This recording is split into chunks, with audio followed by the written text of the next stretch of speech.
Good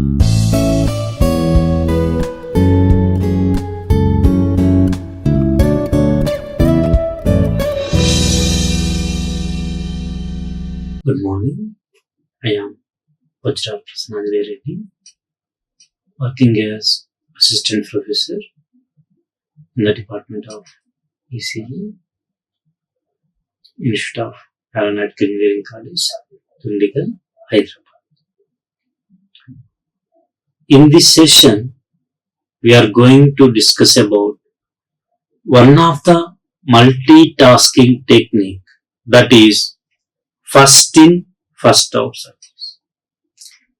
This will be used while deciding which type of scheduling algorithm is suitable for our design. First of all, whatever the requirement, open the door, close the door, open the airbags, lock the wheels, rotate the agitator front and back, do the money transaction. Whatever the requirement, real-time requirements, that is defined in the instructions. So these requirements are defined and this will be divided into different tasks. While executing the tasks, we are assigning priorities, execution times and all these things. So we need to check in which design which type of design, like shortest of scheduling or preemptive scheduling, non-preemptive scheduling. So which type of scheduling algorithm is best suitable for our requirement, that will be checked here in the real-time operating system design. So in the real-time operating system, the tasks are divided into multiple tasks. We are executing the multiple tasks parallelly, that is called multi-processing and multitasking. There are different types of multitasking techniques are there.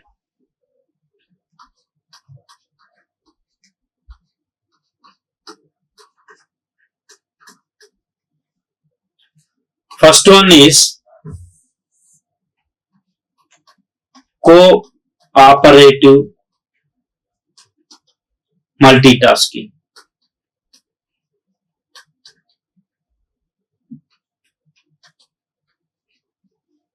So multitasking means more than one task will be executed at a time. So how these multiple tasks are executed at the same time, that will be different. So if here it contains ready state, whenever any process is ready for execution, that is entered into the ready state. Whenever it is scheduled for execution, it is entered into the running state. Whenever its execution completed, it enters into the completed state. While doing the operation, if the task is waiting for resources, that enter into the waiting state. After some time, it enters into the blocked state, if it is waiting more than the defined time. After getting the resources, that is entered into the ready state, again the scheduler checks which process is scheduled for execution. So in this process, first one is cooperating multitasking. Cooperation means, suppose at the time of 0, process P1 is in the ready state. Then it is scheduled for execution. So P1 enter into the running state. Later P2 is enter into the ready state. So this P2 is scheduled for execution whenever the process P1 voluntarily release the CPU or its execution is completed. That is cooperation between this process P1 and P2.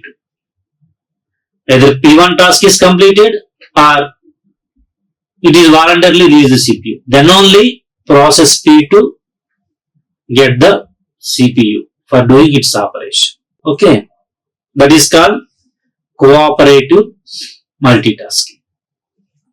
Second one is pre emptive multitasking.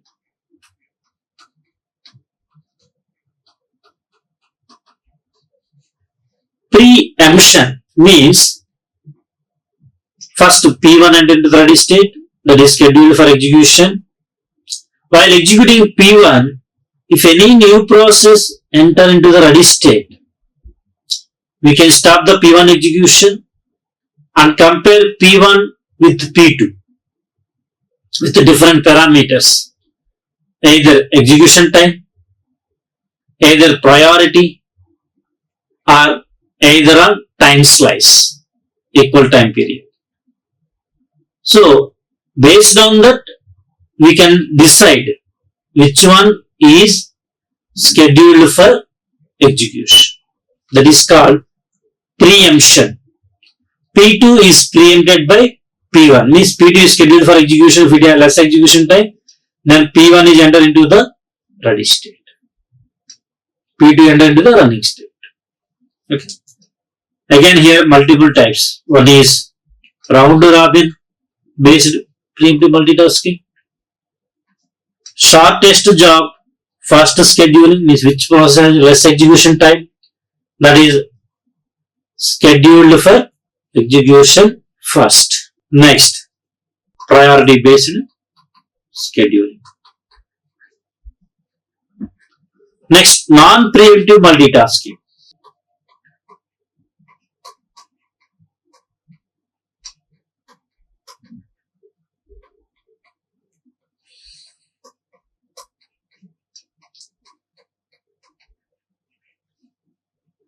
Means if any new process enter into the ready state while executing P1, it is not scheduled for execution. After completion of P1, then only the scheduler checks the ready state. What are the processes available in the ready state which are ready for execution? Until completion of the execution of P1, no process is scheduled. That is called non-preemptive multitasking. Here, different types of techniques are there. First one is first in, first out. The process which entered first into the ready state, that is scheduled for execution first. That is called first in, first out. Next, last in, first out. So, while scheduling the process, which process entered last into the ready state, that is scheduled for execution first. That is called last in, first out scheduling. Next, shortest job fast scheduling. So, first the scheduler checks the ready state.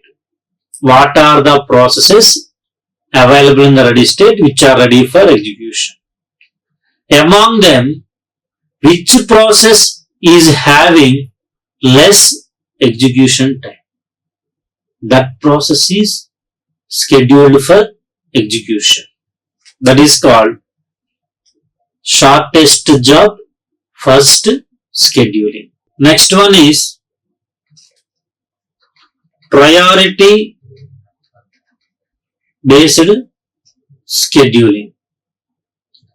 So, which process is having highest priority in the ready state? That process is scheduled for execution.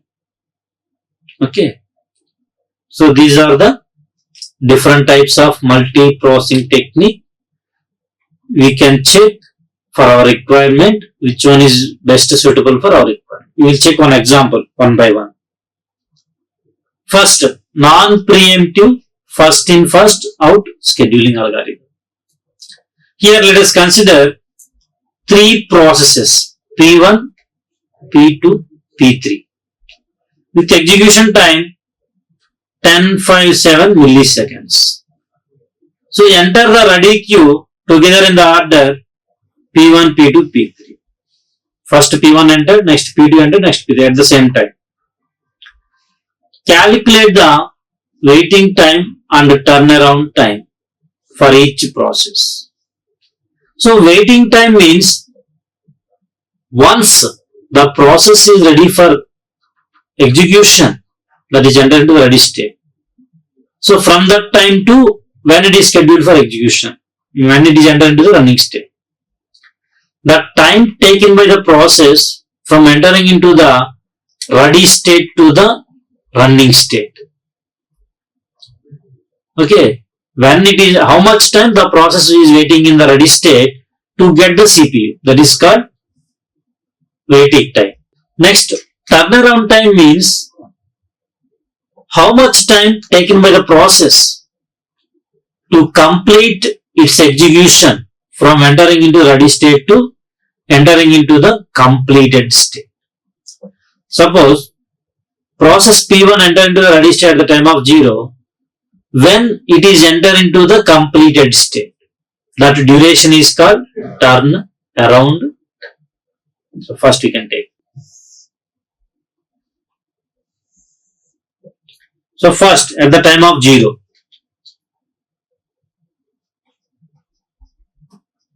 ready state, running state,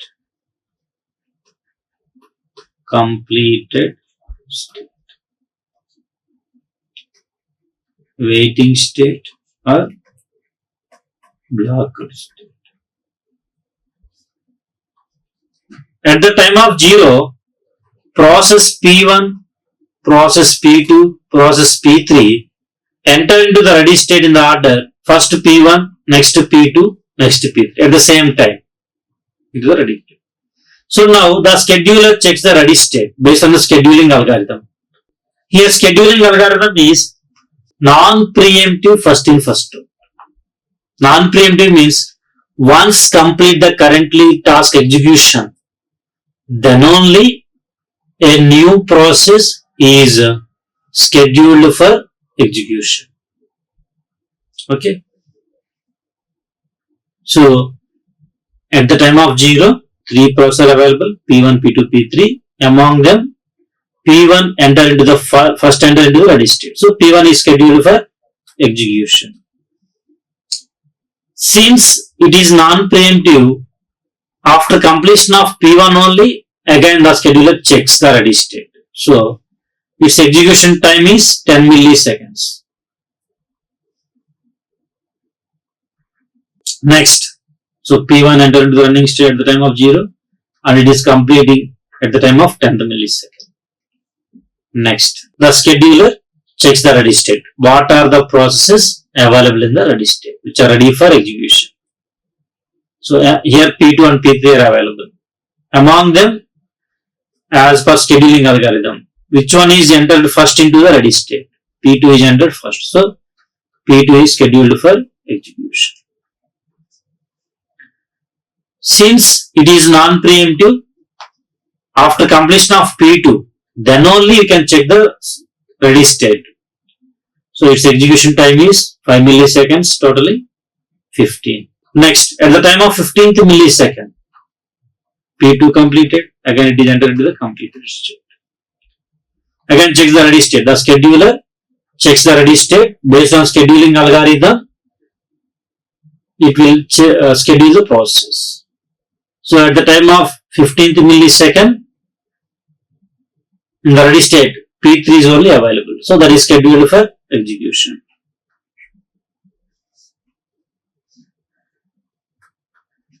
So its execution time 7 milliseconds. So totally 22 milliseconds. Now calculate waiting time. So waiting time for process P1. Waiting time means how much time the process is waiting in the ready state to get the CPU. So P1 is entered into the ready state at the time of 0 and it is scheduled for execution immediately. So waiting time is 0 milliseconds. Next, waiting time for process P2.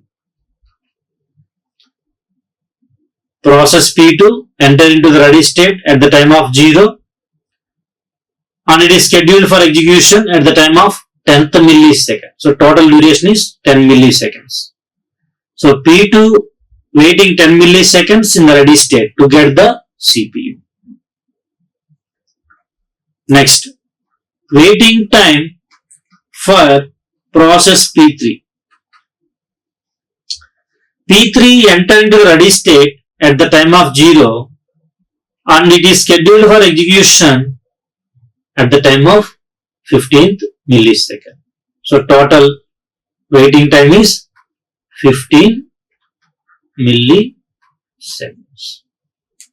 So average waiting time equal to sum of all these waiting times by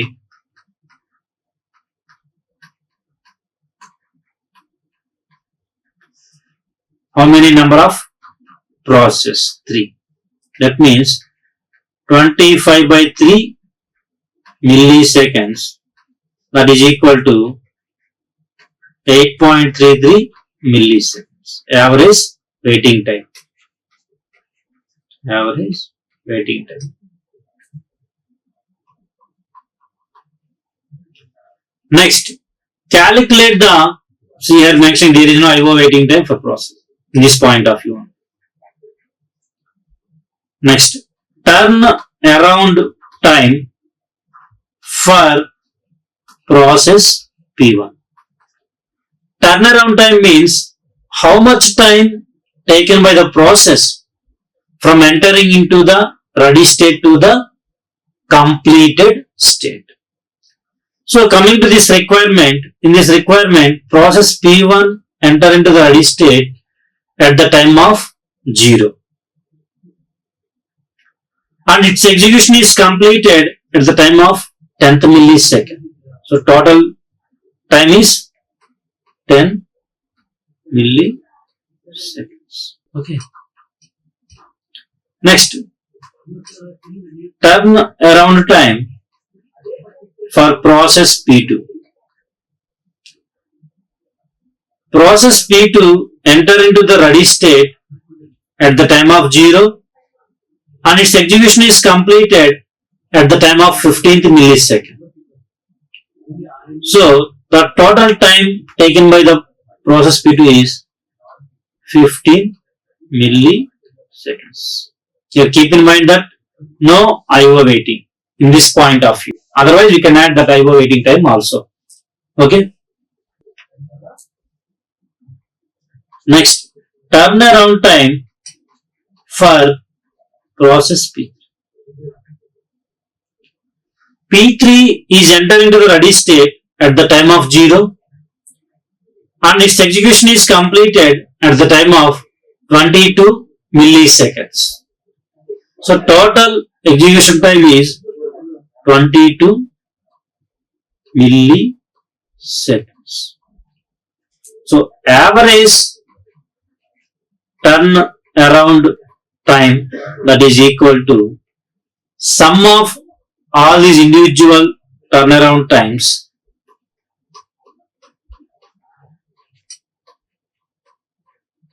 by number of processes,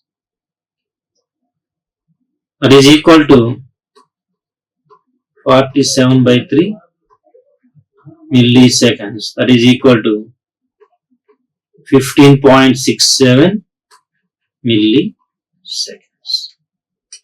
Average. So like this we can calculate the waiting time and the average waiting time and average turnaround time for this requirement in this scheduling around point of view. In the same manner, for the same requirement, compare with different type of scheduling algorithm and which process or which scheduling algorithm takes less execution time or less waiting time and less turnaround time, average turnaround time. That is the best scheduling algorithm for that requirement point of view. For this topic, you can refer the textbook is Introduction to Embedded System by Shibuke by Tata McGraw-Hill Education. That is second edition. Like, share and subscribe. Hit the bell icon for more updates.